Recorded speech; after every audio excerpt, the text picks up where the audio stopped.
Assalamualaikum warahmatullahi wabarakatuh. Selamat pagi para mahasiswa Universitas Nasional yang pada semester ini mengambil mata kuliah Sistem Birokrasi Indonesia, dan saya sebagai dosen pengampu mata kuliah Sistem Birokrasi Indonesia ini bertemu kembali kita pada perkuliahan dengan sistem blended learning atau kuliah online. Mudah-mudahan Anda dan kita semua dalam keadaan sehat dan bisa mengikuti perkuliahan di minggu ketiga ini. Pada perkuliahan minggu ketiga ini kita akan mendiskusikan tentang tema penting, yaitu konsep-konsep modern tentang birokrasi. Materi ini akan kita bagi menjadi 3 forum diskusi. Pada forum diskusi pertama kita akan mendiskusikan tentang birokrasi sebagai organisasi rasional dan birokrasi sebagai inefisiensi organisasi. Di forum diskusi kedua kita akan mendiskusikan tentang birokrasi sebagai kekuasaan yang dijalankan oleh pejabat dan birokrasi sebagai administrasi negara. Di forum diskusi ketiga, kita akan mendiskusikan tentang birokrasi sebagai administrasi yang dijalankan oleh pejabat, birokrasi sebagai sebuah organisasi, dan birokrasi sebagai masyarakat modern. Para mahasiswa sekalian, di forum diskusi pertama ini kita akan mengawali tentang tema birokrasi sebagai organisasi rasional. Kembali kita akan mengemukakan gagasan dan pemikiran yang dikemukakan oleh Max Weber yang menyatakan bahwa birokrasi sebagai mekanisme sosial memaksimalkan efisiensi dan sebagai suatu bentuk organisasi sosial yang memiliki ciri-ciri khas.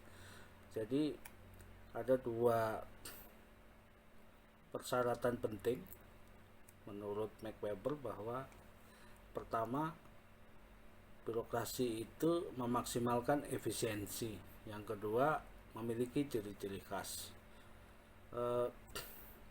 Mekanisme sosial menunjukkan adanya hubungan kerjasama antara orang-orang dalam organisasi, dan dalam kerjasama itu menurut Weber bahwa diperlukan suatu tindakan-tindakan yang sifatnya rasional dan efisiensi. Artinya bahwa gagasan atau pemikiran Max Weber ini sudah membandingkan antara hasil yang diperoleh dengan pengorbanan yang dilakukan untuk memperoleh hasil tersebut.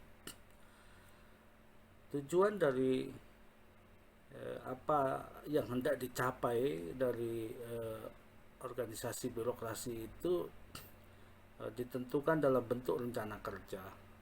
Yang kedua, dalam pengimplementasiannya diawasi sehingga jika terjadi kesalahan tindakan akan dapat segera diketahui. Oleh karena itu, menurut pandangan Max Weber ini, bahwa organisasi yang dijalankan itu mesti pertama sekali diawasi, ya, rencana kerjanya ada, kemudian dalam pengimplementasiannya itu mesti diawasi, dan petugas pengawas anggota organisasi yang menjalankan birokrasi itu mestilah mengetahui dan menguasai standar kerja yang sudah ditentukan, sehingga ketika ada anggota organisasi yang melakukan tindakan atau melakukan kerja-kerja tidak sesuai dengan standar kinerja, akan segera diketahui. Kalau kita kaitkan dengan organisasi birokrasi di pemerintahan kita atau di negara kita, bentuk-bentuk pengawasan yang ada itu bisa dalam bentuk pengawasan yang sifatnya internal maupun pengawasan yang bersifat eksternal. Untuk pengawasan yang sifatnya internal, kita bisa ketahui bagaimana setiap anggota organisasi memiliki pertanggungjawaban kepada atasan. kalau Anda sudah mengikuti perkuliahan sistem informasi manajemen, Anda sudah mengetahui betul bagaimana pertanggungjawaban itu dilakukan oleh operasional manajemen, kemudian pertanggungjawaban itu kepada middle manajemen, kemudian kepada top manajemen. Pertanggungjawaban yang sifatnya internal kepada pimpinan itu adalah merupakan salah satu bentuk dari pengawasan yang sifatnya internal. Pengawasan lain yang dilakukan oleh petugas pengawasan yang sifatnya internal, misalnya kalau di pemerintahan pusat ada yang disebut dengan Inspektorat Jenderal, kemudian kalau di pemerintahan daerah ada yang disebut dengan Inspektorat Daerah.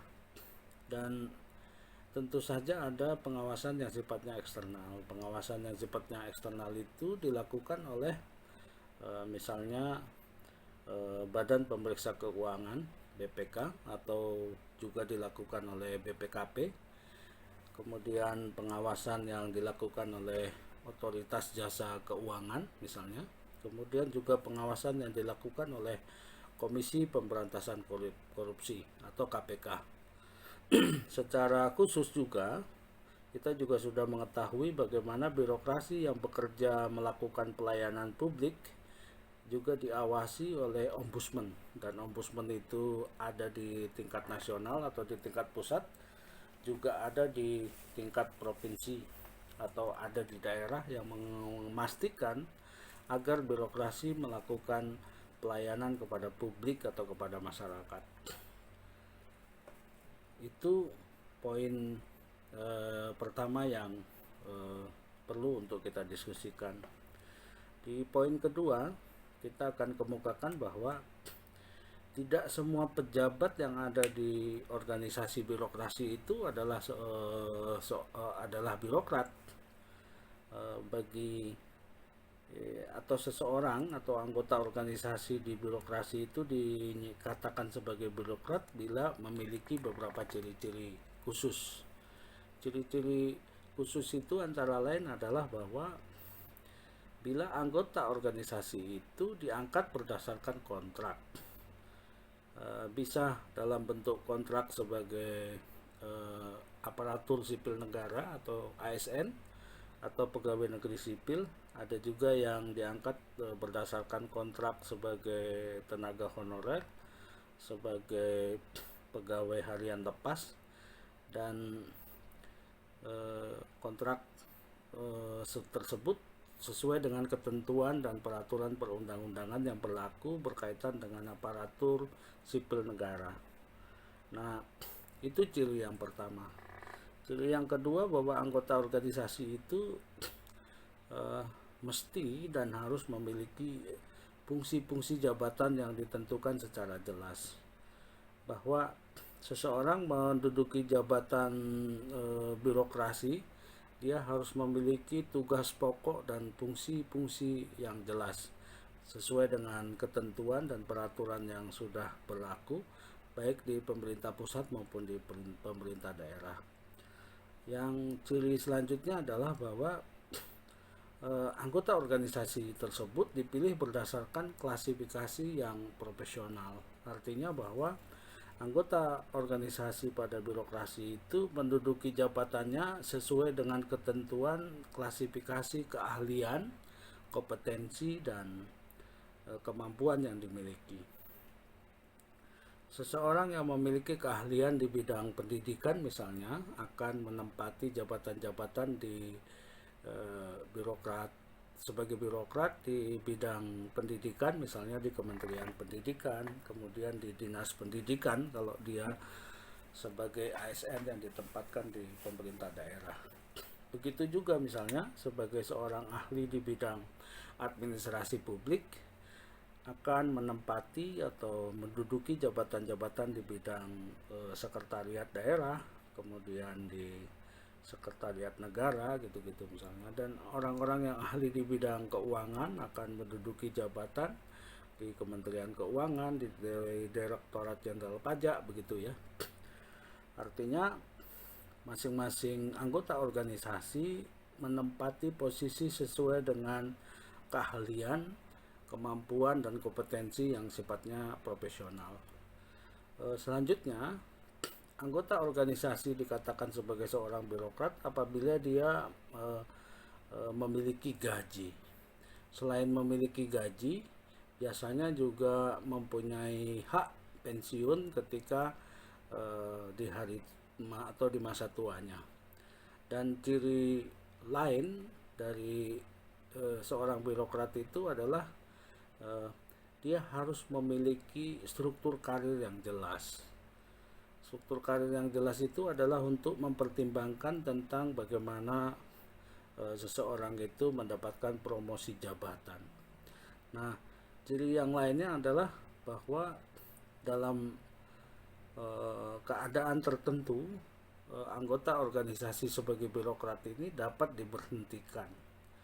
Dia diberhentikan karena bisa jadi karena melanggar aturan-aturan atau kode etik sebagai anggota birokrasi, atau melanggar ketentuan perundang-undangan, atau melakukan pelanggaran tindak pidana, atau karena keinginan sendiri ingin mengundurkan diri dari jabatan birokrasi karena ingin memasuki dunia politik misalnya, atau akan mendapat atau ingin mendapatkan jabatan lain di jabatan-jabatan politik, atau memang berdasarkan ketentuan bahwa seseorang tersebut itu sudah memasuki masa pensiun.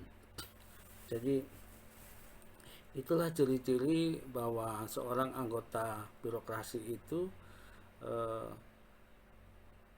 disebut sebagai seorang birokrat. Kembali kepada gagasan dan pemikiran Max Weber tadi, bahwa ada dua kriteria yang dikemukakan oleh Max Weber dalam memandang birokrasi sebagai suatu mekanisme sosial. Dua ketentuan menurut Max Weber itu, pertama memaksimalkan efisiensi, yang kedua bahwa organisasi sosial yang dikatakan sebagai sebuah birokrasi sebagai organisasi rasional adalah bila mempunyai ciri-ciri khas, dan ciri-ciri khas itu sudah kita kemukakan di tadi sebagaimana yang sudah saya kemukakan ciri-ciri khas dari para anggota birokrasi yang dinyatakan sebagai birokrat.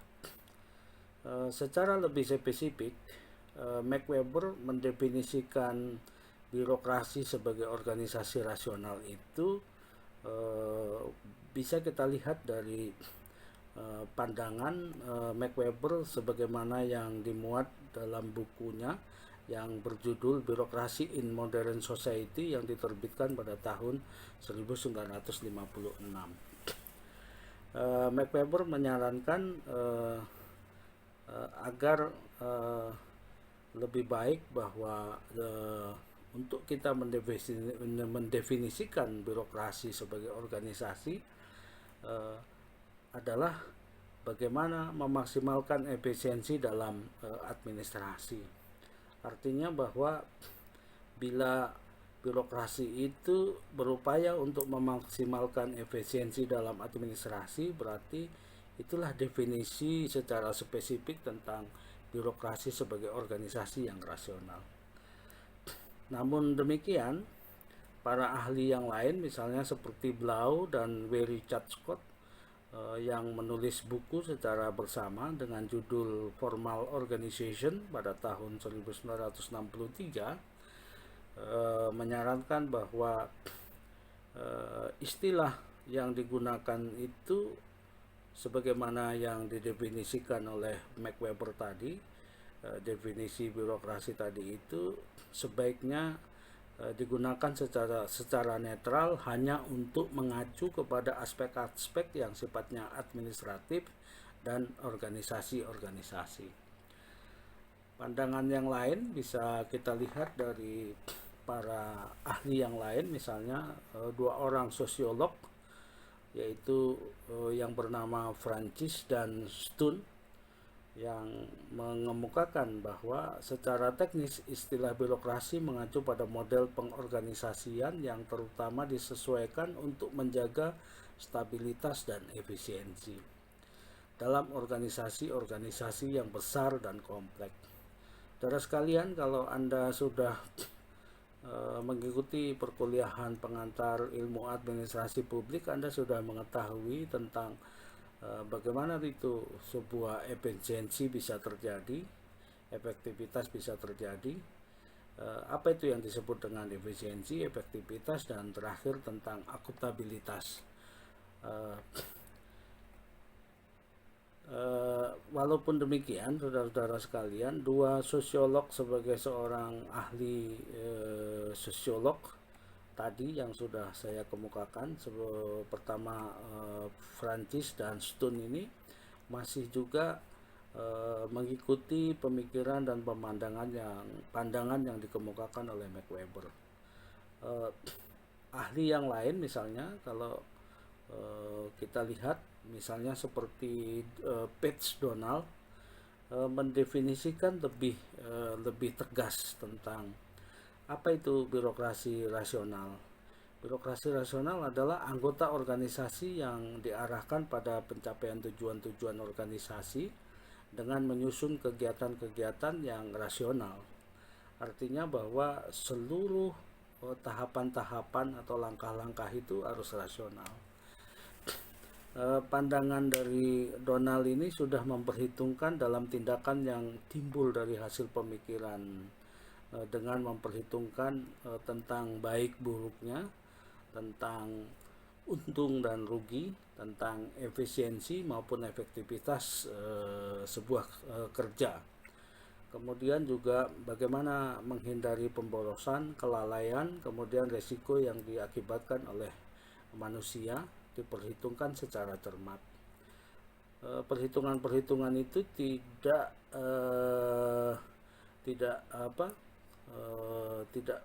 ada pengecualian bila terjadi semacam Prossmayer misalnya. Prossmayer itu terjadi misalnya seperti adanya bencana alam, ada gempa bumi, banjir, kebakaran, dan unsur-unsur kesalahan yang di luar kemampuan perhitungan manusia, maka ukuran-ukuran tadi bagaimana mengukur tentang baik buruk, untung rugi, tingkat efisiensi maupun efektivitas tentu tidak bisa diukur sebagaimana standar-standar ukuran menurut Donald ini. Selanjutnya para mahasiswa sekalian, gagasan terakhir tentang birokrasi sebagai organisasi rasional ini dikemukakan oleh Herbert Simon. Simon memberikan gagasan bahwa rasionalitas yang bersifat heuristik, artinya bahwa menyelidiki sendiri dan secara normatif menerangkan bahwa tidak mungkin untuk menetapkan produk-produk selalu berasal dari gagasan efisiensi organisasi. Pandangan Herbert Simon ini secara terperinci bisa kita kemukakan bahwa dalam organisasi birokrasi itu tidak bisa diselesaikan hanya melalui pendekatan yang sifatnya rasionalitas dengan gagasan yang sifatnya rasionalitas, atau bahwa persoalan-persoalan di organisasi birokrasi itu tidak selamanya dapat dipecahkan secara rasional.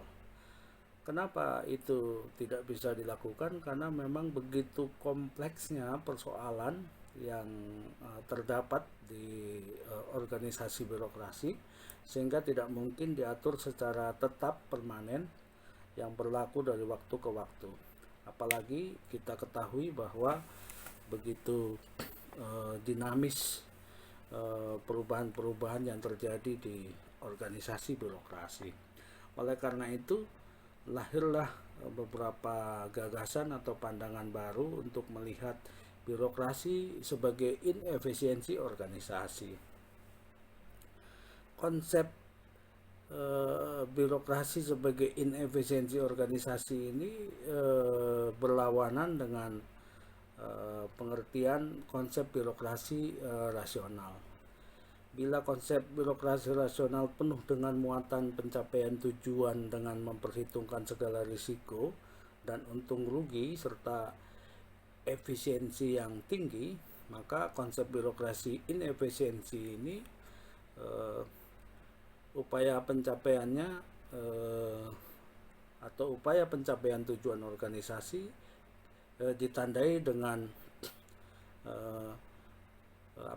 bekerja yang lamban, tidak mementingkan pelayanan terbaik, kemudian tidak bekerja secara penuh, kemudian kurang inisiatif dan terlalu banyak formalitas. Akibatnya konsep inefisiensi organisasi tersebut konsep-konsep ini sering dipakai, tetapi sering juga disisihkan dari literatur ilmu sosial. Para mahasiswa sekalian, pandangan lain tentang birokrasi sebagai inefisiensi ini dikemukakan oleh Marcel de Mock yang menggunakan konsep birokrasi sebagai antitesis vitalitas administrasi dan kreativitas manajerial. De Mock mendefinisikan susunan manifestasi kelembagaan yang cenderung ke arah infleksibilitas atau ketidakluasan dan depersonalisasi. Ia menghubungkannya pertumbuhan organisasi dengan jenis-jenis faktor yang luas mencakup urusan organisasi. Kemudian proliferasi peraturan, ketertutupan kelompok, dan terlalu menekankan pada pangkat atau jabatan, kemudian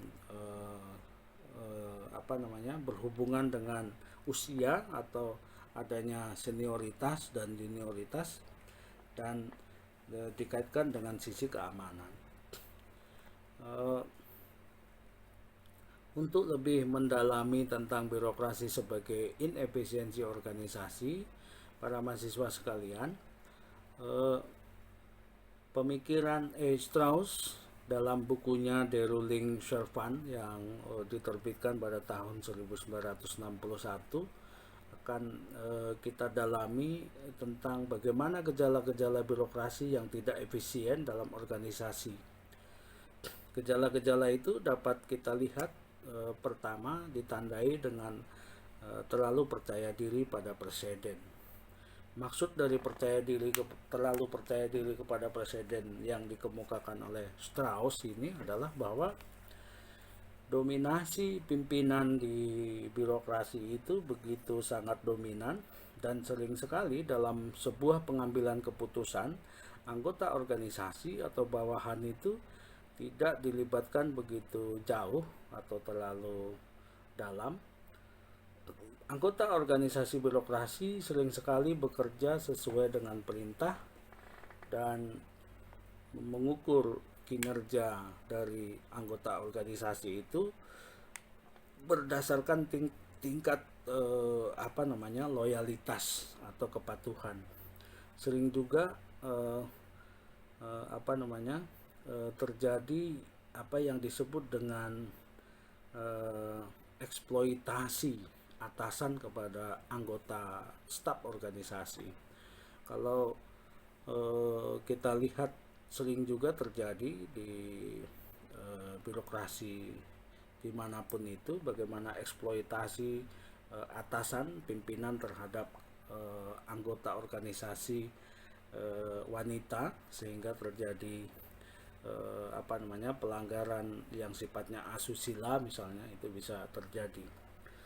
Itu yang pertama. Gejala kedua yang bisa kita lihat adalah kurang inisiatif. Para anggota organisasi itu menurut Strauss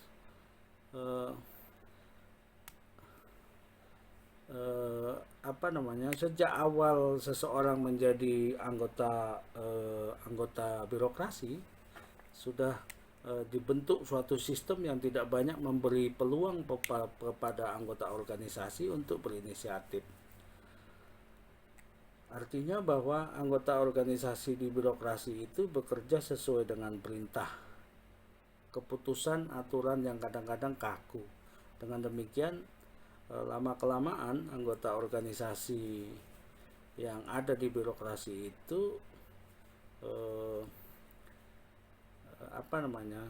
mereka akan berkecimpung di birokrasi, khususnya staf, hanya bekerja jika ada yang ada perintah dan bersifat menunggu saja,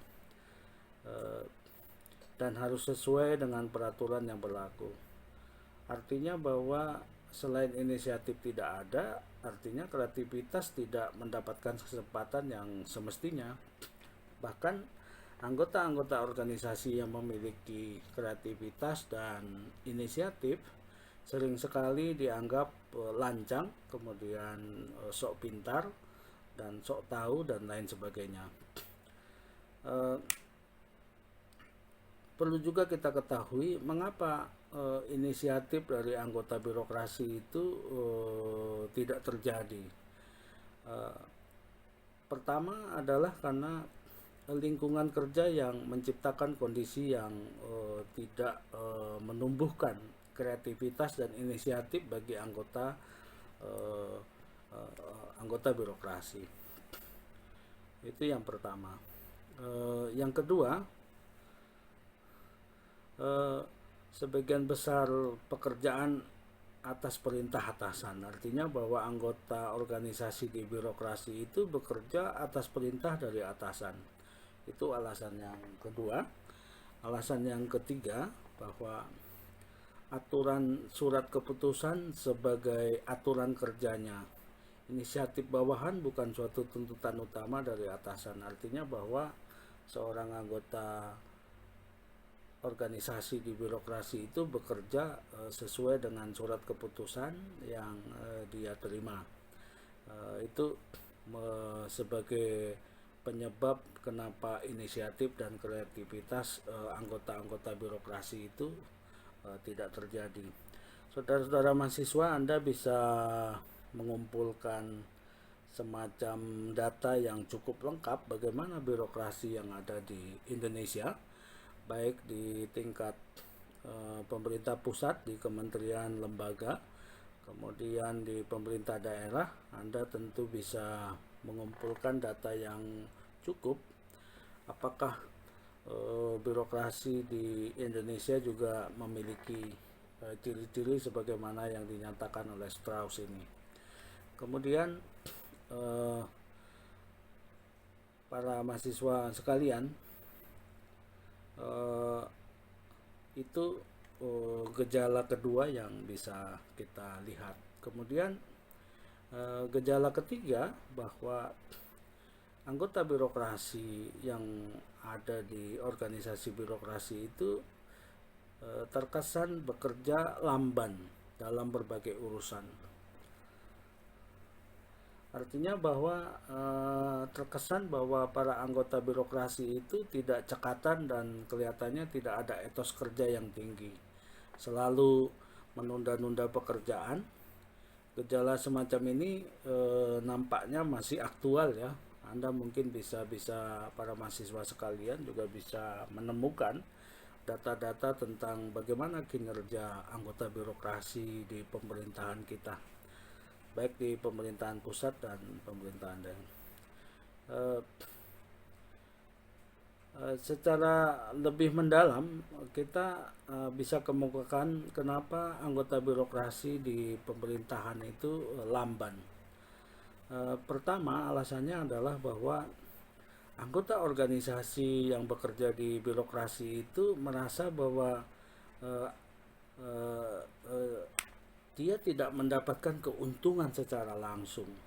Artinya bahwa bila pekerjaan rutinnya itu dikerjakan secara cepat, dia tidak akan mendapatkan imbalan secara langsung.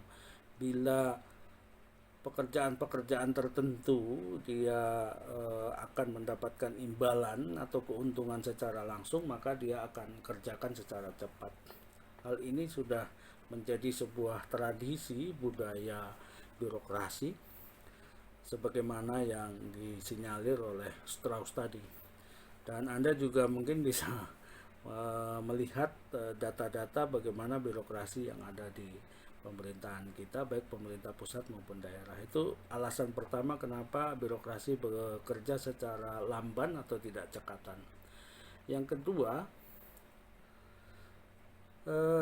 adanya jalinan birokrasi yang terlalu formal. Artinya ada dokumen yang harusnya ditandatangani oleh pejabat tertentu, tetapi apabila pejabat itu tidak ada di tempat atau misalnya tugas di luar kantor yang semestinya harusnya pada hari itu atau pada waktu itu dokumen-dokumen itu selesai, karena memang pejabat itu tidak berada di tempat, sehingga urusan-urusan yang sifatnya misalnya dokumen, kemudian surat menyurat itu harus tertunda. Bila pun ada pejabat lain yang akan menandatangani itu, ada dua kemungkinan. Pertama, bahwa dokumen itu bisa saja tidak berlaku. Yang kedua, bahwa pejabat yang mengambil alih kewenangan itu akan disalahkan karena menyalahi aturan-aturan.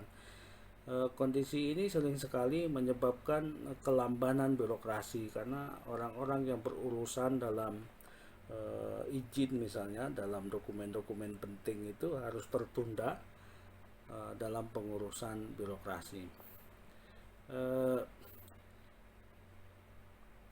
Itulah beberapa gagasan dan pandangan serta gejala-gejala yang bisa kita lihat dari situasi birokrasi yang menurut hemat saya kita juga bisa meneliti, bisa melihat, mengamati tentang ciri-ciri birokrasi tadi, kemudian bagaimana birokrasi itu ternyata menjadi tidak efisien dengan beberapa alasan. Pada forum diskusi pertama ini kita sudah mendiskusikan dengan seksama tentang birokrasi sebagai organisasi yang rasional dan birokrasi sebagai inefisiensi organisasi. Kita nanti akan lanjutkan kembali pada forum diskusi yang kedua. Terima kasih.